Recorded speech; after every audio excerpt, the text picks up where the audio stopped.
Por, dashur qytetar, jo vetëm kaq. Ju e dini që Buz Ibrit është xhamia e Ibrit. Xhamia e Ibrit është e vitit 1777. Edhe 2 vjet xhamia e Ibrit i bën 250 vjet që është ndërtuar atë. E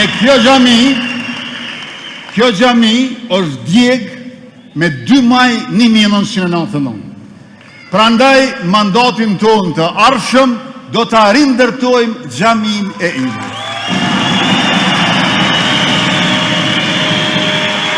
Ajo xhami është trashëgimi kulturore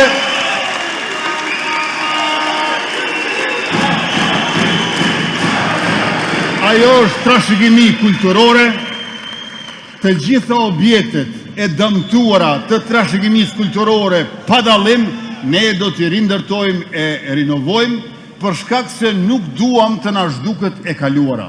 Ne nuk duhet të kemi frikë nga e kaluara, ne krenohemi me të kaluarën tonë, edhe atë që është fetare, edhe atë që është jo fetare, krejt bashkë janë trashëgimi kulturore që duhet të renovohet e të mirëmbahet për brezat e ardhshme.